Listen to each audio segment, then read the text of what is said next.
Thanks for tuning in today. I'm Dr. Nick, the Incrementalist. Join me as I seek out the small incremental changes being applied in other industries that we can learn from and that can be applied in healthcare. Can these changes bring immediate value, but also add up to the big improvements and revolution we need in healthcare? Come along with me to explore the possibilities. My innovative guests from around the globe have used small incremental improvements to achieve their moonshot. And today, I'm delighted to be joined by Cheryl and Phil Yagoda. They're founders of Ian's Friends Foundation. Cheryl and Phil, thanks for joining me. Thank you so much for having us. Yes, thank you. We really look forward to this. Thank you. So, as I do with all of my guests, we always start with a little bit of background. I think the origin story always makes the difference. It is what drives people. You have a pretty emotional and challenging one that is the basis of this episode and what we're talking about. Tell us your story and the story of Ian, if you would, please.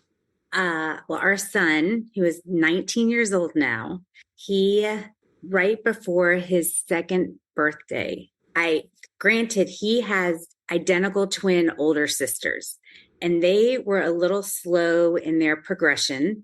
I was never worried about them. You know, they walked a little later. They did everything a little later. He was starting to roll over. He was starting to do things that a typical baby would do. And then all of a sudden things just started digressing. He would just be drooling and he couldn't roll over anymore. He wasn't hitting his milestones at all. And any milestone that he did hit, he was going backwards. So we have a friend who is a pediatric neurologist. He got him in and they're like, just to make sure everything is okay. They did a CAT scan. Everything. He was like, he is fine. You're being a neurotic mom. Just enjoy him. And if you're still seeing these problems within a month, bring him back. We went home. A month later, he was not progressing at all. So they did an MRI, and in this MRI, they found where a CAT scan cannot,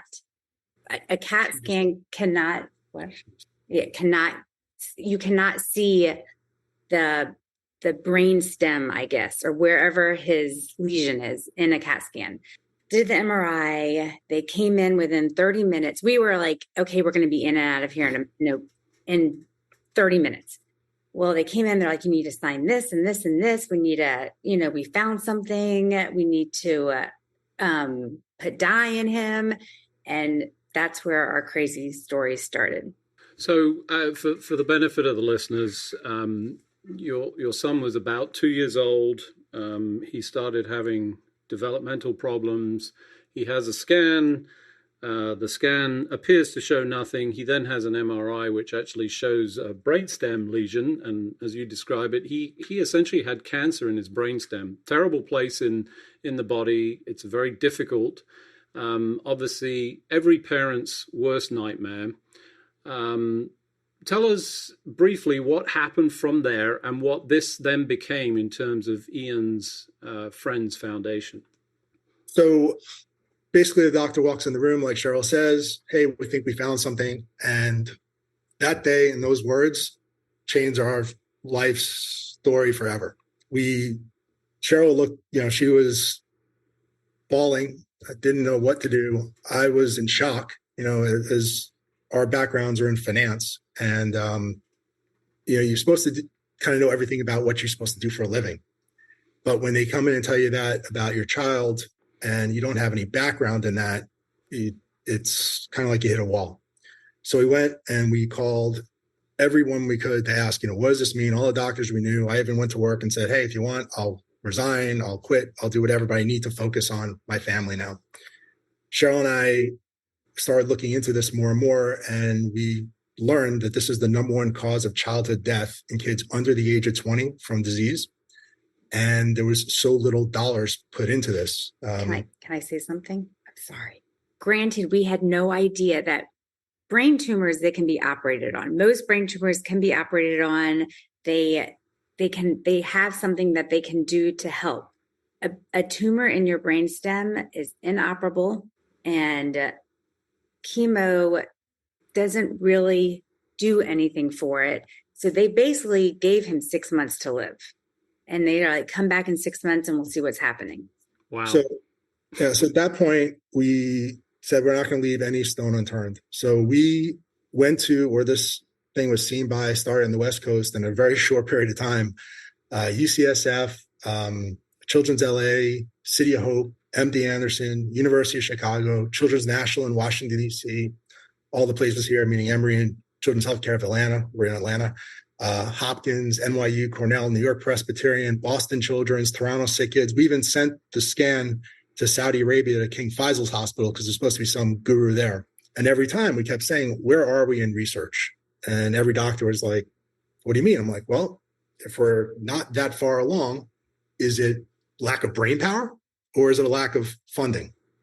And of course, no one wants to say it's a lack of brain power. So it was a lack of funding. And so we said to ourselves, we're not going to sit back and wait for someone else to do something or not. We're going to go out and we're going to go and help try and find a cure. So that's how the foundation was started. And we just started funding things. I think now we're at 39 projects in 28 different institutions. We funded everything from drug delivery to therapeutics to diagnostics to radiology. Like there isn't an area that we find a good idea in that we will not go after. We've even, looked at AI like 3 or 4 years ago, where now it's kind of like, the thing to do. So I think we've been on the forefront of a lot of things, but that's really how the foundation got started. So first of all, thank you for sharing the story. Very personal, very challenging. Secondly, I'm just delighted to hear that Ian is doing well. Not something that you as parents expected, given what I can only describe as possibly some of the most horrific words I've ever heard on this show, which is, it's inoperable. He's got 6 months to live. Come back in 6 months and see what's going to happen. I mean, that's just, I'm sorry, that's an awful experience. And I'm so glad that A, you're willing to share it, and B, that, Ian is doing well. So first off, that's good news. He's a miracle. He really is. And there are some doctors who call him a miracle child. Miracle. And I have to say, honestly, like the way I live with this whole thing is, this whole thing's a mistake. We were supposed to be scared. We're going to go out there and we're going to make a difference. And, thank God my son is doing incredibly. All my children are doing incredibly, thank God. But there are a lot of children who don't have that outcome. Right. And we're going to go and do our best to try and make sure that all these kids have the same outcome as Ian. And he really becomes a beacon of light for a lot of people because, when you're told something like we were told, and then you see what actually could happen, like, the kids who actually become or land up doing okay. For a parent, that's, it's uplifting. It's a hope. It's a dream. And so we try and be there for people as much as we can. And he does too. Like he's connected with these kids who aren't as fortunate as he is. But it's hard for him. Like, he definitely has survivor's guilt. Oh, I'm certain. Yeah. So as you think back to that time, a couple of things that you said before we get into where the foundation is and what you're doing, particularly apropos for this month, which is Pediatric Cardiology Month, Pediatric Cancer Month. You made a couple of statements. One is, total lack of research. Number one killer in children, childhood cancer. And yet you said lacking in research, and you said, perhaps lacking in brain power. That's not something hard to assess, but, maybe that's also a function of resources, because if there's not resources, then there's not people doing it. So you discovered that. Do you have any sense of why that was the case? I mean, it doesn't seem like it's a problem that you go, well, we're not interested in. I mean, why is there such a dearth of resources in this particular area? I'd like to say there could be a different reason, but I think it's because kids, they can't vote. They can't push their own agenda and they can't push their own will, right? So parents have to advocate for their children and they have to advocate for others. In this situation, I'll give my life for any child, not for any adult, but I will give my life happily right now for any child if I could.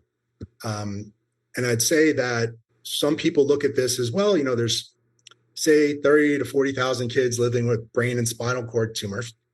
So call it 35,000. And they say, well, that's not enough because there's 5 million people living with breast cancer and liver cancer and lung cancer and all equally terrible diseases to the people that have them.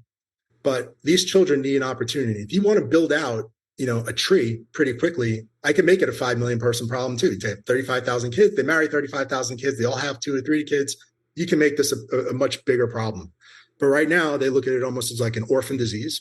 And they say, well, if we're going to put money towards something, it's got to go to a larger to the masses.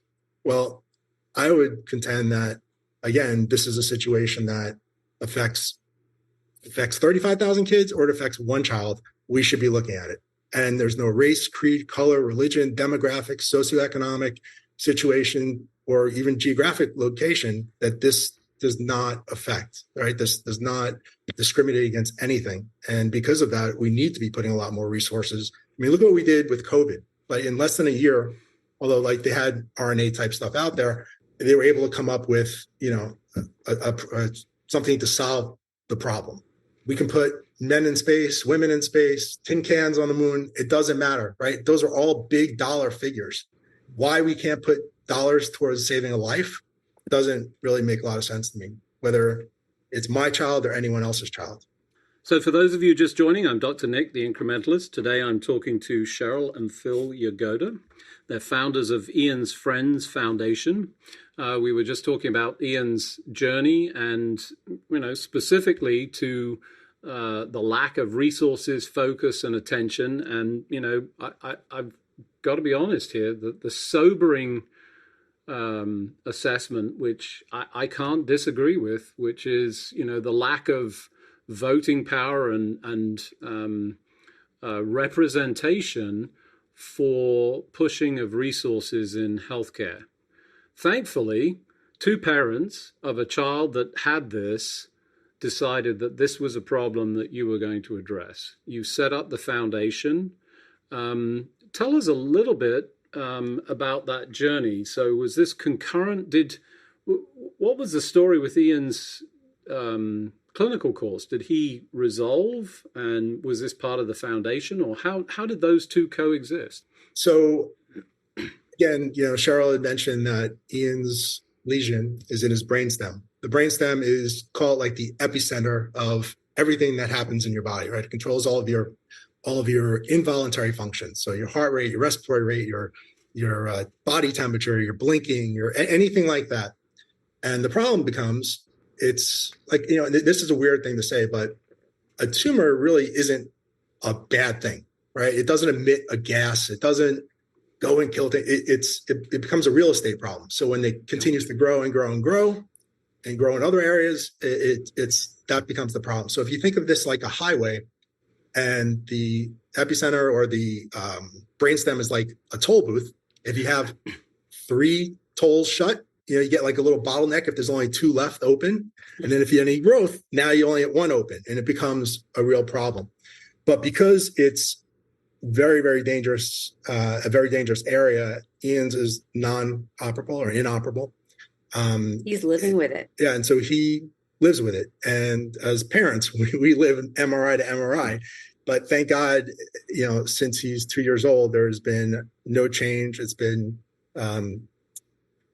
stable, and God willing, for the next 500 years, it's going to be the same way. When we set out to do the foundation, one of the things a lot of people do is only focus on what their own child has.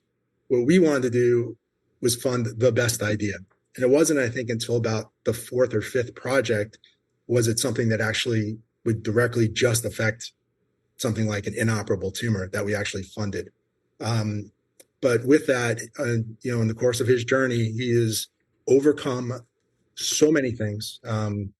Some more personal than we want to get into, but really from his gait when he would walk to drinking, to being able to swallow and drink, we'd have to thicken his liquids but now he's just doing incredible. And you know what? He's worked a lot harder than a lot of kids to get to the same spot. He's worked a lot smarter as well. And his parents, we couldn't be, more proud of him. So great story for him. Obviously, the foundation has, I would say, it sounds like gone from strength to strength. You've sort of focused on this area. I have a sense that, you describe both of your backgrounds as finance. Perhaps this was the marriage of, external knowledge in a healthcare setting that was able to be applied. Was that part of what was going on? What does Ian's Friends Foundation do, and what does it focus on? So, our whole thing is focusing on research, focusing and funding research. Neither of us are doctors. I'd say we're just kind of like well-read dummies. But beyond that, I doubt that, just to be clear, because any parent I've ever met is no, definitely not. But keep going. But along those lines, because we're out there and people find us, whether it's on the internet or as a friend of a friend or something like that, we get calls all the time, and we always try and help. We know that time period between we think we found something and, oh my God, what do I do? If we can take those 3 months and turn it into 3 to 5 days for someone and help them, whether it's get in, get an appointment, get in, who do we see as neurologists, as neuro-oncologists, as neuroradiologists, like all these different things. We also try and do that, although our main focus is research. So tell us a little bit about some of the things that have happened through the course of this. I mean, obviously, you've been at this for a long time. I'm hoping you've got some success stories and, some experiences through this that have shown the benefit of these kind of actions. So, in terms of the research and I'd say successes on the research side, then we can get to like actually families and children without talking about any particular one. On the research side, the foundation has done really well. I mean, we've had definitely, everyone has some failures, right? That's why it's called research. If not, it wouldn't be. But we've had many projects picked up what's called with these R01 grants, which is grants given by the National Institute of Health, the NIH. We've had one of our projects win the RICO award from the National Institute of Health, which is like a highly coveted award. We've had one project given FDA breakthrough status, which is, incredible. Again, that's not FDA approval, that's FDA breakthrough status. Understood. And that, God willing, will be part of a trial that will be in people next month. Wow. If that keeps going that way. So the foundation's really accomplished a lot. We've set up our own biorepository. There's a lot of bureaucracy that goes on within hospitals and institutions and universities.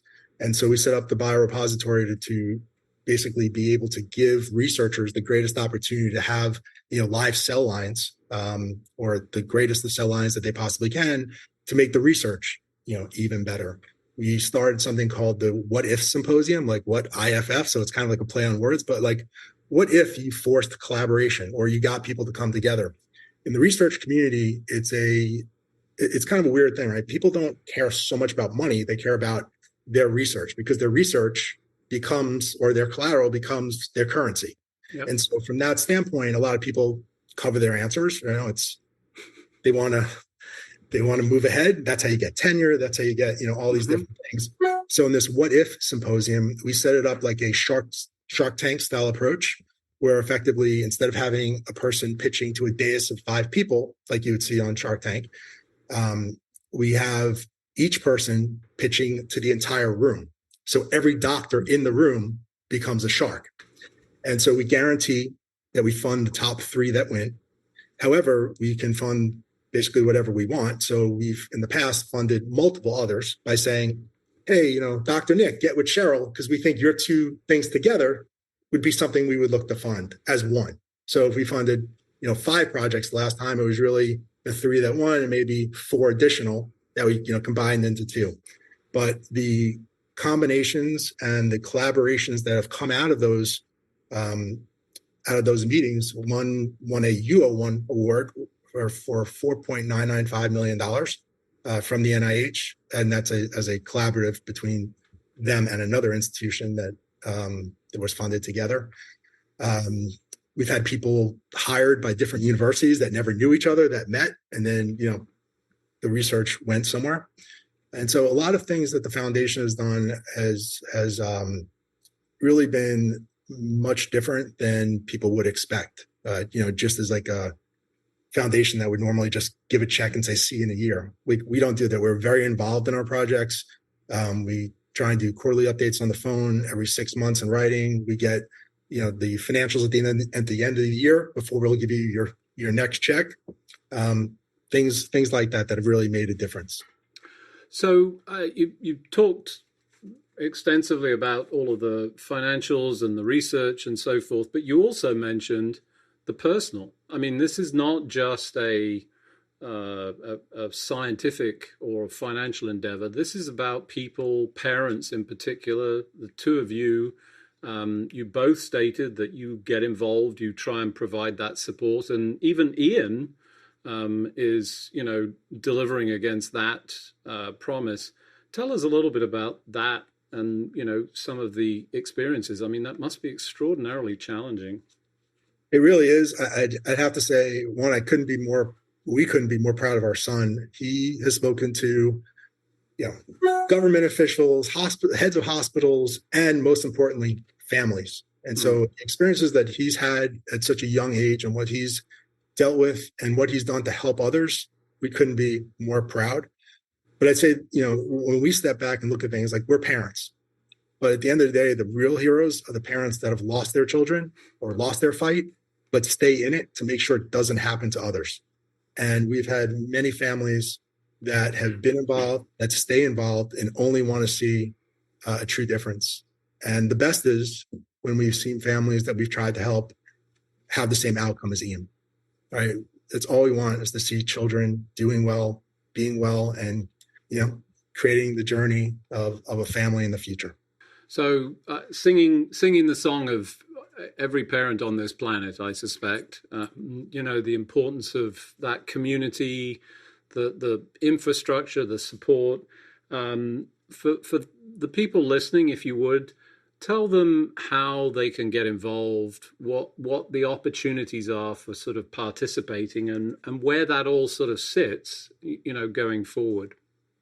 Well, I give you Cheryl's cell phone number. No, sure. That was pretty good. I wouldn't at all be surprised if she would actually offer that, to be clear, but let's not do that on this show. Okay, well, you can always get involved by going to the foundation's website, which is iansfriendsfoundation.com. No apostrophes, no dashes or anything. iansfriendsfoundation.com. You can always get involved by donating, and that doesn't just have to mean dollars. Like, donate your time. Like, everything that we do, we always need help with, and we're always looking for people to get involved. Spread the word. Like, that's one of the biggest things. It's not just a dearth of dollars, it's a dearth of knowledge that this exists. People don't realize really how hard it is to go out there and raise awareness, as well as raise money for research. And I think when more of it's done together, we can make the greatest impact that we possibly can. So you heard it. We'll share it in the links from the show, iansfriendsfoundation.com. Many opportunities. I think the importance here of the contribution that is not just financial, but participation. I say this many times. It's easy to say that's not my problem, my child doesn't have that, but you never know when or how this might strike, and it inevitably does in people's environments. And I think the importance is to step up as best as we all can, as early as we can, as part of our contribution to the future. And children are our future. I think, we're all in awe of this. Unfortunately, as we do each and every week, we've run out of time. So it just remains for me to thank you both for joining me on the show. Cheryl and Phil, thanks for joining me. Thank you so much. And Dr. Nick, thank you so much for having us. And especially now with Pediatric Cancer Awareness Month, it can be a better time to speak about this. So thank you again for having us and for having us on the show. Thanks for joining me today.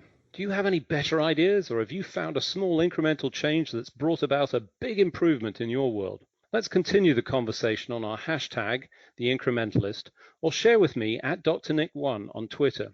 You can find more information about the show on our program page at healthcarenowradio.com. And tune in next time to hear my discussions with leaders and innovators from around the globe who've revolutionized their space by using small incremental improvements to achieve their moonshot.